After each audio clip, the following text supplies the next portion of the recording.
Okay, let's keep going. Now we're in the prefrontal cortex. Prefrontal cortex, let's talk about this person. His name is Gage. He lived in the 19th century. He worked in a railroad company. And in an accident, explosive went in his zygomatic bone. So zygomatic bone is here. It comes out from the frontal bone. So this metal stave totally knocked out his prefrontal cortex. And after the accident, he survived. He actually survived. And people found is he did not impair his motor functions, somatosensories, but it looks like he's totally fine. But it turned out it totally changed his personality. So he was a very responsible worker, and after the accident, he became very, very irresponsible, and he showed very little emotion. And turned out eventually they have to fire him because he could not keep any job. And the last job he found before he died is he went to the circus. Every day he just take a staff and show people his hole. That's what he did for the rest of his life. And after he died, they took his skull out and they found, okay, that's the hole, and that's the metal staff, totally ruined his life. So what's the function of prefrontal cortex? It looks like it does not affect anything, but it turned out that's the most important area for human. It makes us human. Prefrontal cortex is a high-level reasoning function. It makes you think, plan the future, and make you think, is it worth it to do this? And only human can do it. There's another story of the prefrontal cortex. There's surgery called lobotomy. A lobotomy is you put a knife in through the orbit and you damage the prefrontal cortex. The surgery was originally designed to treat people's anger management. So the surgery was very popular in the early to the mid 20th century, and the surgeon, the scientist who invented surgery actually received Nobel Prize. There are 3 controversial Nobel Prize winners in the history, and one is the doctor who invented surgery. And after the surgery, the patient become calm, but it turned out they have a dramatic side effect, and they damage the prefrontal cortex. So they don't perform the surgery anymore. There's a story of the frontal cortex. So it's high-level reasoning function. Okay, that's your brain. We just talk about the prefrontal cortex. That's in your forehead. That's around here. It's part of the frontal lobe. That's the frontal lobe. And your 2 hemispheres, they were cut from the longitudinal fissure. There's a longitudinal fissure in your 2 hemispheres. That's the lateral view. So that's the frontal lobe. And now we go to the parietal lobe. And the separation, this is central sulcus. So in the precentral gyrus, that's your motor cortex. And post-central gyrus, that's here. That's your somatosensory cortex. And that's your parietal lobe, that's mainly your sensory function. That's your occipital lobe, that's your visual function. And that's your temporal lobe, that's your auditory function. And this is your lateral sulcus. It separates your temporal lobe away from your frontal lobe. That's your cerebellum, and that's the brain stem. So including the midbrain, above is being hidden, but you see the pons and medulla oblongata. And then let's make it a sagittal cut.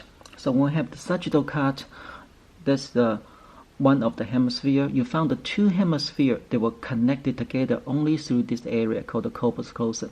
It's white. It tells you that's the superhighway, that's the axon. Corpus callosum connect the left brain and right brain together. So you don't feel like there are 2 persons living in your head try to take over your body, and that's because of corpus callosum. Because your left hemisphere and right hemisphere have a little bit different personality. And the corpus callosum connect them together. And this part, that's the thalamus.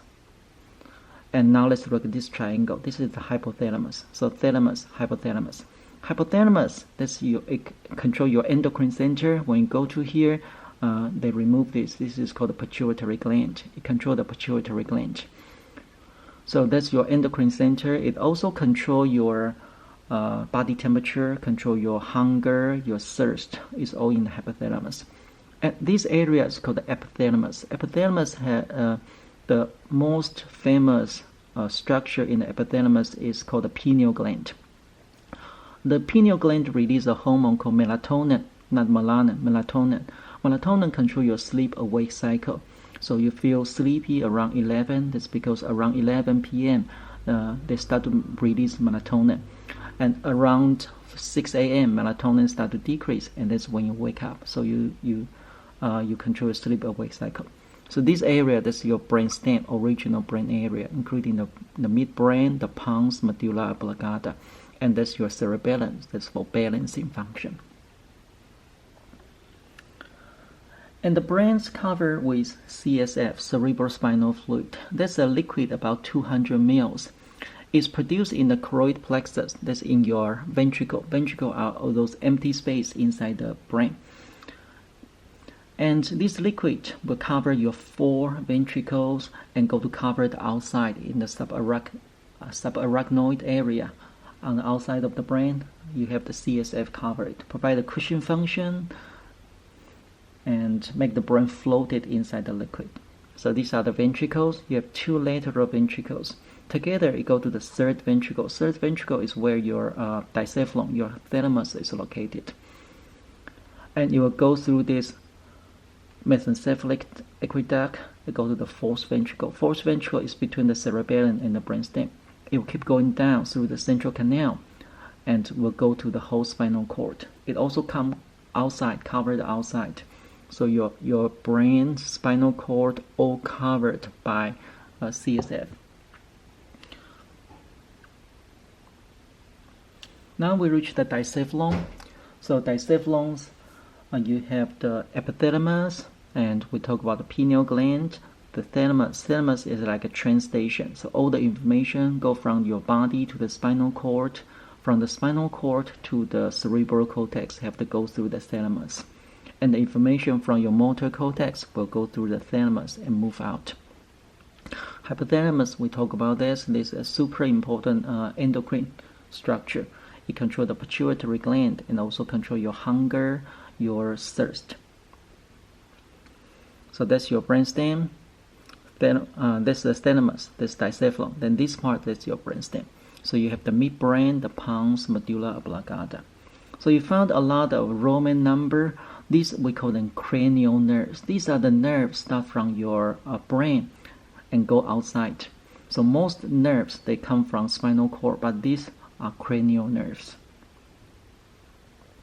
That's a different view of your brainstem. Now let's look at the cranial nerves. So these cranial nerves, you need to know them. You have totally 12 pairs of cranial nerves. A lot of them sensory function. Like cranial nerve number 1, that's olfactory. So this will go to the upper part of your nasal cavity, and it will control your smell function. Cranial nerve number 2, optic. So optic is these 2 gonna go to the eyes. So you're gonna have 2 eyeballs around here. Cranial nerve number 3, oculomotor. This control your eye movement. Your eyes, outside you have 6 muscles, 3 pairs of muscle. They are controlled by cranial nerve number 3, number 4, and number 6. So 3, oculomotor. Number 4, trochlea. Also for eye movement. Number 5, trigeminal. So this the nerve go to control your face. Number 6, abducens, eye movement again. So your brain really favor your visual system. Number 7, facial. So 7 is 5 plus 2, so VII, facial. And this control your facial muscle. This is for muscle facial expression. Trigeminal is mainly for chewing, like your mesentery. That's the muscle for chewing, that's the trigeminal. But facial expression is number 7.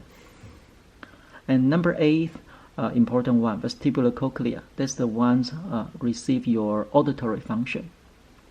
Then number 9, glossopharyngeal. 9 is 10 minus 1, so IX, glossopharyngeal, control your tongue. Number 10, vagus, very important one. Vagus, that's the one go to your, is most important parasympathetic. So you control your GI tract. 11, accessory, and 12, hypoglossal. So totally 12 pairs of cranial nerves. And now let's go to the spinal nerves. These nerves from your spinal cord, they crisscross together. So you have 4 areas that crisscross. We call them plexus. So you have a cervical plexus, brachial plexus, lumbar, and the sacral plexus. and the others, they just one pair extend out. And let's look at the most important plexus, brachial plexus. This is the nerves, they crisscross and go to control your hand. So brachial plexus, they crisscross and they forms big nerve. Let's look at some big nerves, like the medium nerve. Medium nerve, this one go all the way through your wrist and control your hand. All the flexors, they're controlled by the medium nerve. Ulnar nerve, that's the one in the ulnar area. And in the posterior part, you have the radial nerve. So these three nerves go all the way to the hand, control your hand. Now we're in the spinal cord. You don't use the spinal cord to think. Its main function is reflex. So they create the reflex arc. This is the reflex arc structure.